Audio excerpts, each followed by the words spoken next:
StephUp podcast. I am your host, Stephanie Ann Webb, and with me today is my best friend from grade seven, Krista Ranne.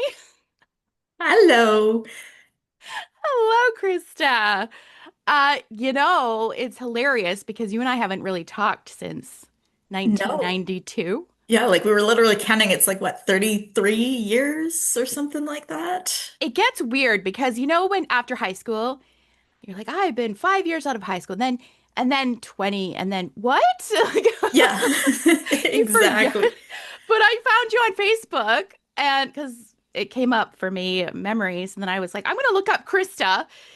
And I was like, why don't we come on my podcast and we'll talk about what you've been doing and going through.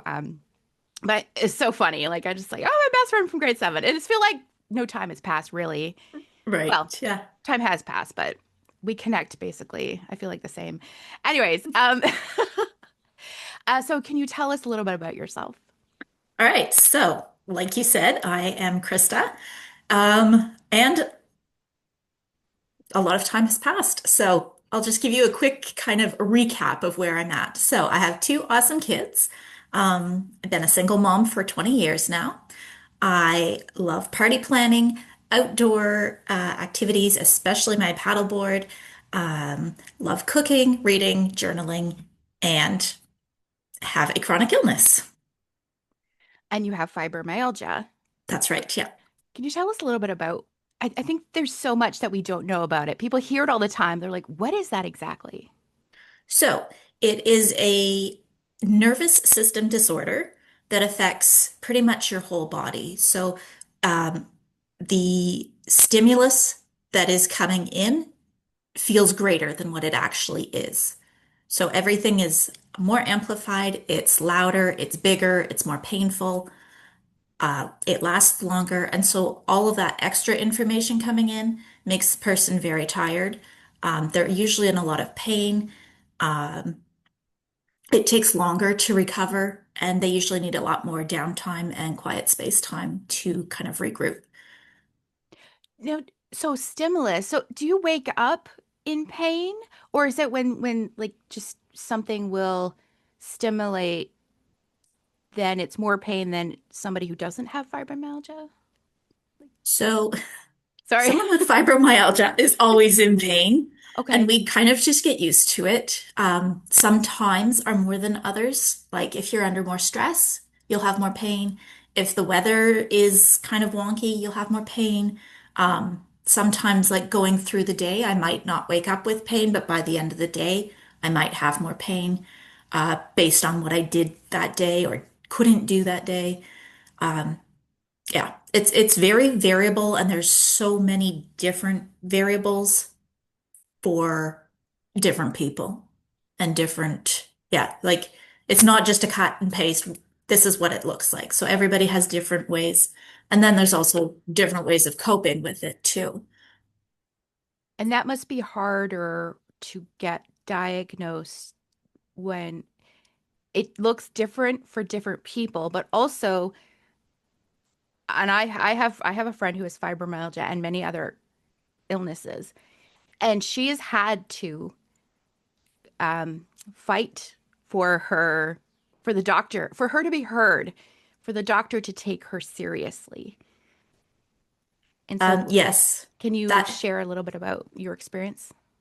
I think perhaps in my 30s, I kept going to the doctor because I was stressed. I was tired, or yeah, I was tired. I was in a lot of pain. Things were just not like I was in my 30s, so I should have been like peak health. And instead, excuse me, I was having all these issues and they had just chalked it up. Oh, you're super stressed. Oh, it's stress. Oh, it's stress. But then I kept having these pain, like all of these issues. And I actually had an injury at work that probably released more of it. So that caused my health to just down, like take a huge nosedive. And because it was so drastic and so sharp, they started to pay attention. My doctors here in Ontario. So the other doctors were in Winnipeg, in Manitoba. So my doctors here in Ontario started to notice they're like, okay, this is not right. Because I was still in my late 30s when I got diagnosed with fibromyalgia. And So my doctors did take me seriously. I had two. I had a natural doctor and I was working with a nurse practitioner at the time, and I still work with her too. So they were able to refer me to a specialist. There are some tests that are defining for fibromyalgia, but it's a lot of weeding out what isn't. So it Yeah, was so a lot of doctor's appointments. mm, and that's very taxing on your body and on your mental capacity, like just Definitely.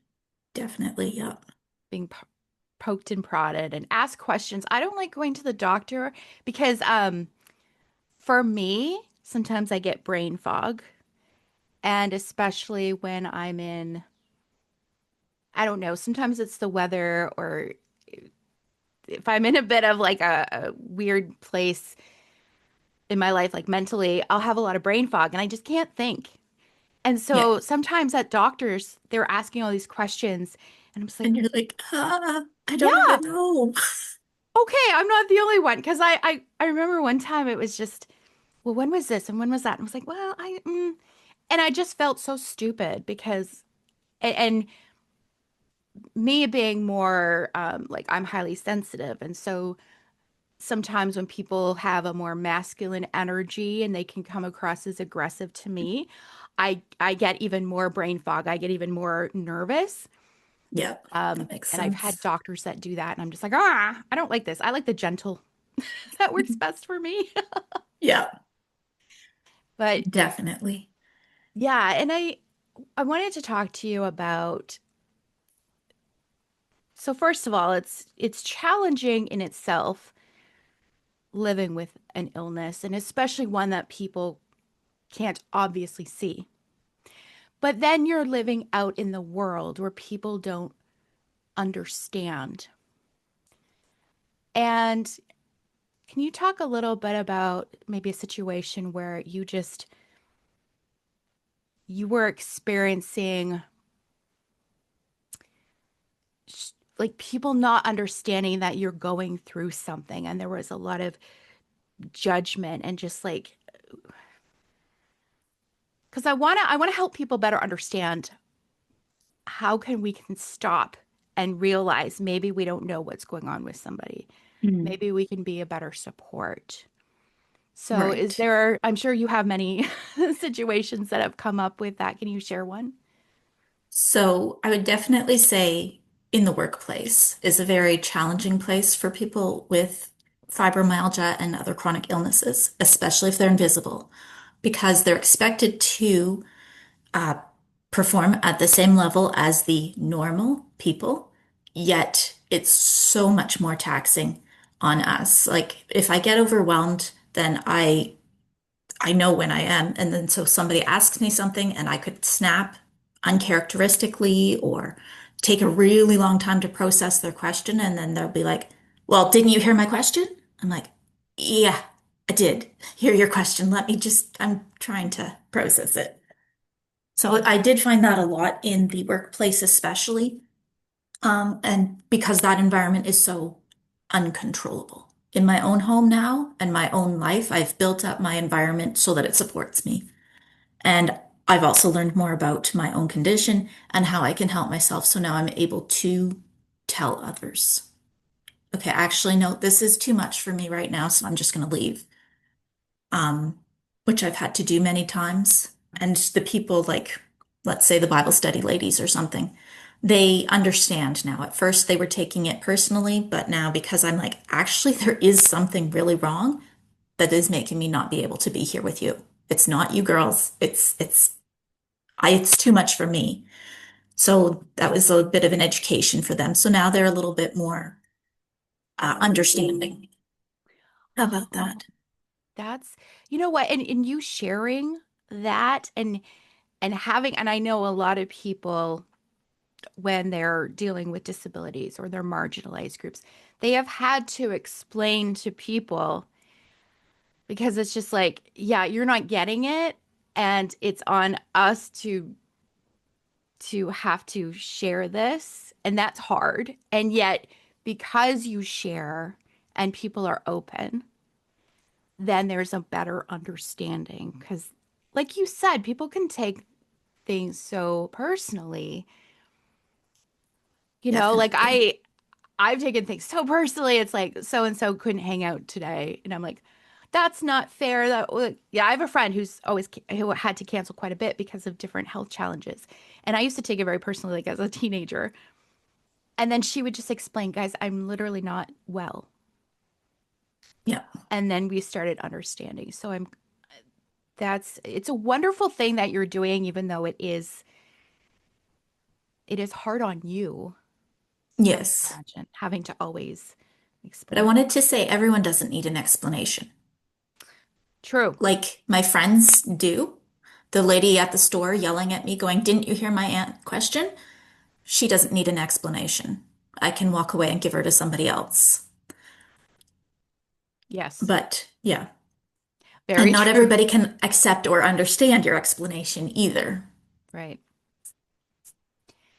Yeah. I mean, I don't have that experience of a debilitating illness like you do, but I can speak from my own experience having had anxiety and depression.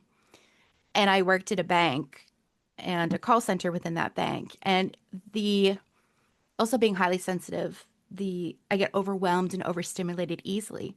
So I would have these rage moments, especially at the call center or as a bank teller, when you're just people are constantly there. There's noise, and you don't get to just go and get a break.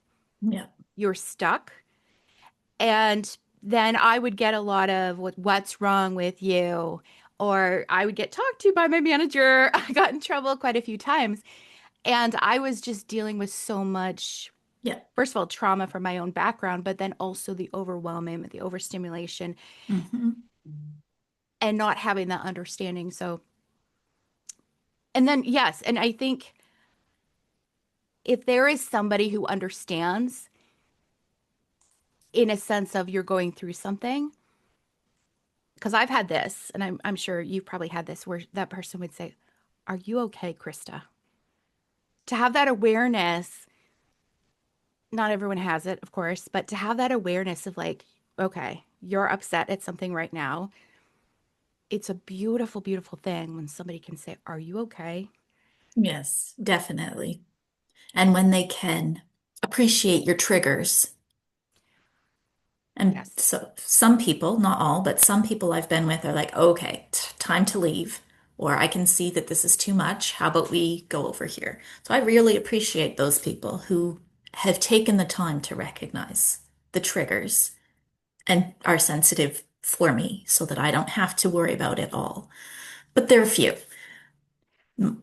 More, it's me having to take care of my own self and my own needs and explaining it as much as needed.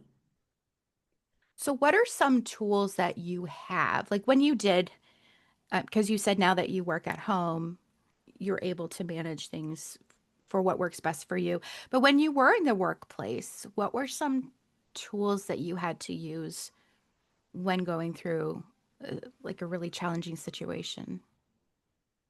Um, Always you have your breath. So you can always take a deep breath, even if you're right in front of somebody. That's one thing. It might be going to take a quick 5-second bathroom, calm down, because you can usually go to the bathroom at the workplace. You can't go 20 times in an hour, but you know, you can.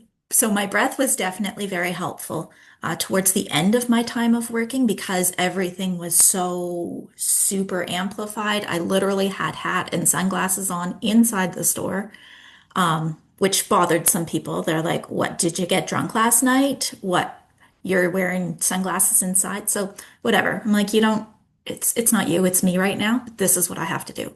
So that was at my very, like, I was not good. It was right before I had to quit. So, but yeah, I am a strong advocate of you need to take care of your own self and you're responsible to remove yourself from an environment or you're responsible to make it the best for you because it's not everyone else's job to like stop the party because you're overwhelmed or to turn down the music because it's too loud. Like that's not their responsibility. That's your responsibility to take care of what you can take care of. Yeah. And you did have a business where you were working, helping, I think specifically women with Yeah, fibromyalgia. specifically women with fibromyalgia. So you were working with them, helping them to understand like how you can best take care of you. Yeah, definitely. And how to thrive because you can.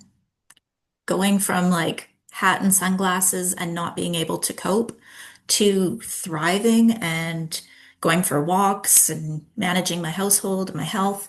Like that's a huge switch. And many people don't want to make that switch. I want to say that too. They're happy being the victim. They're happy living with the pain and the complaining because it's easier than to take responsibility for your own actions and to make sure that you are doing okay. Mm, yeah. I know.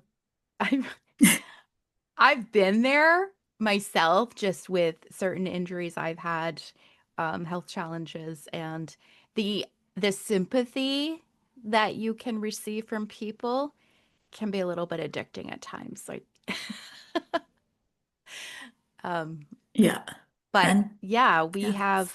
we have so much when we I didn't really know this until like within the past few years, but the ability for ourselves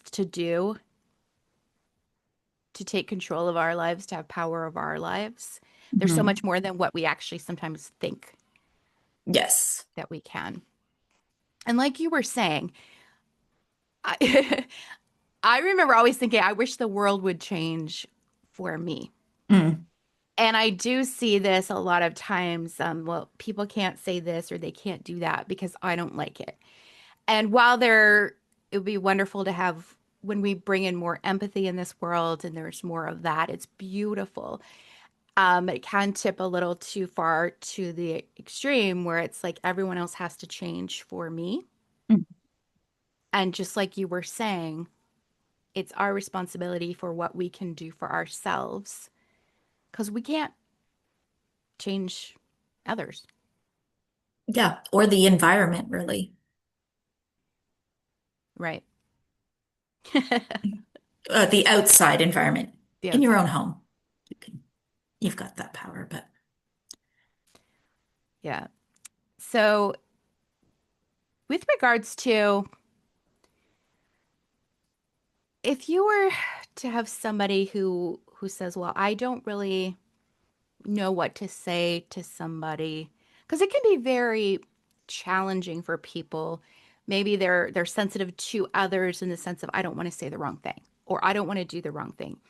I've been that type of person. Some people, many people aren't that way, but um, they're the opposite, exactly. yeah, if somebody wanted to be supportive um, of people, especially if you have a disability that seems like invisible disability.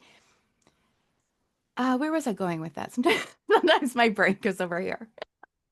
That's why I thought I had ADHD. Hello, my lovelies. It's Steph here for a quick break. If you're enjoying the StephUp podcast and you want to support the show, you can buy me a coffee. Just check the link in the show notes or the description, or if you're watching on YouTube, you can scan the QR code that's literally on your screen right now. Thank you so much. Sending love to you all, and back to the show. Uh, what can people? Oh yeah, if somebody wants to be more supportive, um, but they don't know what to do or say, do you ever get people coming to you and asking that? Like, how can I? What if I say the wrong thing? What do I do? I personally don't, but I'm also a very strong force. Um, but the things, for example, how can I help is extremely unhelpful to me. But if you said, would washing the dishes be a helpful thing right now? Yes. So you see that slight switch? Is it because how can I help? You have to then think of how that person can help. Yes. And That is it takes, something, do I have to now watch them how to help, or is it something they can just do on their own? Whereas they're like, okay, I saw the need, washing dishes. I'm just going to go do that. Is that helpful to you? Yes. oh, So that's, I don't know about others, but that's for me. That's what I find a lot. I have heard that because we can so easily say, what can I do? But for the person who's being asked that, it's such an open-ended question.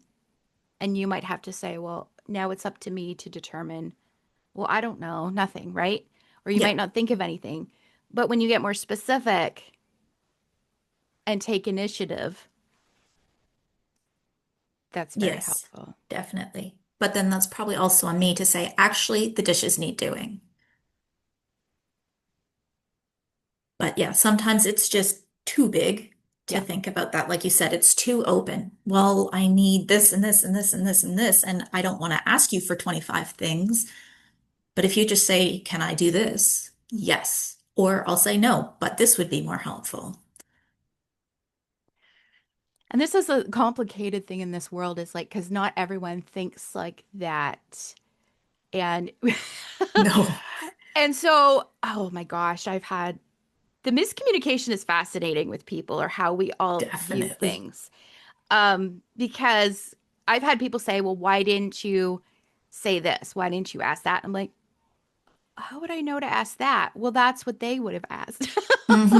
Yeah. So then somebody listening might go, well, I mean, I am that person that doesn't necessarily think that I want to be helpful, but I don't think in that moment, like specifically, what can I do? And but anyways, it's a process, Definitely. learning, growing. Yeah.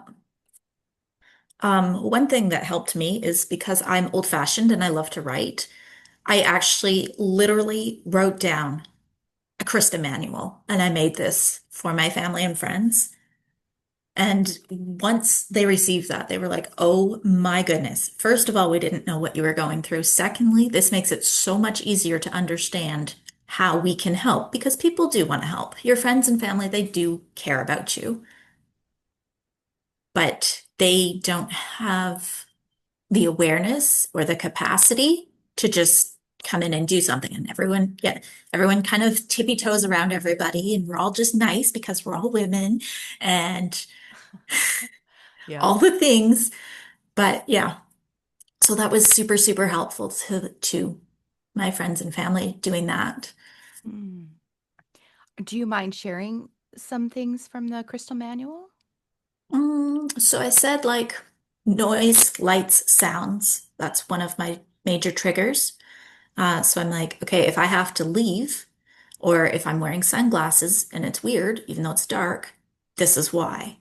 And they'll be like, oh, okay. Or like, there's balance issues with fibromyalgia. And sometimes, like, if I get up or turn too quickly, I'll be like, whoa. So sometimes I have to reach out and like hold somebody's arm. And it's just instinctive. I don't. And so some people are like, Whew, why are you touching me right now? So stuff like that. And so then if I put that in the manual, they're like, oh, okay. So it's not a big thing. It's not like, get off me. It's just like, I need to steady myself and then go on. So just little things like that, that you just don't think of. You don't ever think of because you don't have to. Or the clothes I wear, or like that's a big deal. And where I'm going, like if I wore the wrong outfit today because it's too constricting, that's going to bother me.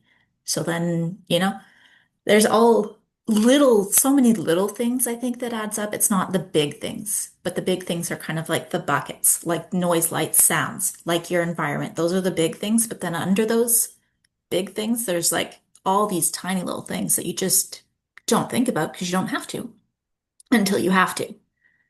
Oh, that's brilliant. Would you ever put that into like a book for people to It's possible. because yeah, you know what's so beautiful about like we complain about the internet and all this stuff that the toxic stuff, but the beautiful aspects of it is how much we can learn from each other, what our world has opened up. And that's just one thing that I really appreciate is learning more about all these different aspects and how can we help people. And like I know certain kids, if maybe they're autistic or like on the spectrum, anyways, clothes, food, the textures, Hmm. it bothers them. And how we were raised, it was like you just put up with that. Well, you just eat it. And Yeah. and people might complain and say, well, kids these days are spoiled, but not understanding that they're they're uncomfortable, they're in pain, whatever the situation could be. That's not great. And we just had to put up with it as kids. And yeah, they don't have the capacity or the language to express it. So it comes out as anger or acting out or other uh, unacceptable ways. Yeah. Yeah. I completely understand the little things. Um, like for me being highly sensitive, just something as simple as putting my hands over my ears when a siren goes by Mm-hmm. or when I'm in crowded places. Like I lived in Toronto and going downtown, I was just like, I can only handle it for so long and then I get really grumpy. Yep. And I always got, what's wrong with you? What's wrong with you, Steph? And I literally thought I had a mood disorder. Ever since I was a kid, I thought there's something wrong with me. And when I started learning about being highly sensitive, it made so much sense. Loud noises are harder because we're overstimulated and our Yep. body is literally like, ow.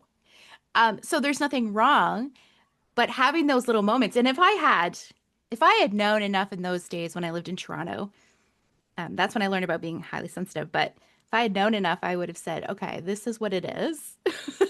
Yeah. But I would just be like, oh, I guess I'm just weird. Well, highly sensitives are only 20% of the population, so it's understandable that most people can't think like that. It is true. But to be able to explain it to others, or if somebody is curious, like how can I support you, um, is a wonderful question. If we're able to, not everyone wants to ask that or knows about it, but if you're open to wanting to help others, wanting to be a support, just being there, first of all, listening, right? Yeah. And being open and curious. That's one of the greatest things I just learned about and growing through is like be curious. Mm, that's a beautiful trait to have. Yeah. So when people um have you had people just genuinely ask you questions? Uh well, I'm sure you have. Like in a way, instead of saying like when you were first diagnosed,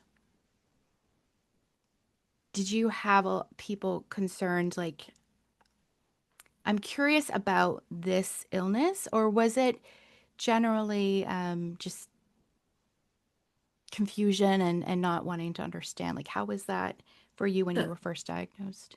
when I was first diagnosed, it was in 2018, and I was like, okay, great. Now we've got something to work with. And I just kept pushing myself. I didn't know anything about the condition, anything. So I just kept pushing myself. I kept getting worse. I had to do 3 different jobs in 6 years that finally ended me not able to work. So that's a lot of different things because we were trying to figure out where I could work, where I couldn't. And so, um, I wasn't talking about it to anybody because I didn't really know what I was dealing with other than I knew how it was making me feel. So finally, 2020 was when I quit working. And then 2021, I think, is when I put out that Krista manual. So I was finally able to understand. I read, I learned, because I always say understanding removes fear. And so once I understood a lot more about it and started to adapt my environment and like heal my own stuff, then I was able to start sharing. And that's when people are like, oh, okay. So that's what's been going on for you for the last 5 years and why you've been so awful. Hmm. So some of them could understand that then, and yeah, it still took them some time. So I'd say now, 2021 till now, so it's probably 4 years. Most people who knew me before and now are pretty understanding. They'll be like, okay, let's just turn down the lights for her. Um, she can't eat these foods, no problem. Are you okay? Do you need to leave? Just let us know when you're ready. So stuff like that. But yeah, that's because of me educating them and educating myself and taking responsibility for myself. So they didn't change. They just know how they now have more information. Hmm. Do you feel like that for some people, it might be that just having that, um, maybe setting better boundaries, being able to be more confident in who you are so that you can like advocate for yourself? Definitely. Yeah, there's a lot of unlearning, a lot of healing, a lot of trauma that has to happen before you can reach that level of awareness because the most accepted idea is that fibromyalgia comes from a traumatic event. So if you Oh, have a traumatic event, then you need healings from that traumatic event before you can start to work through other things.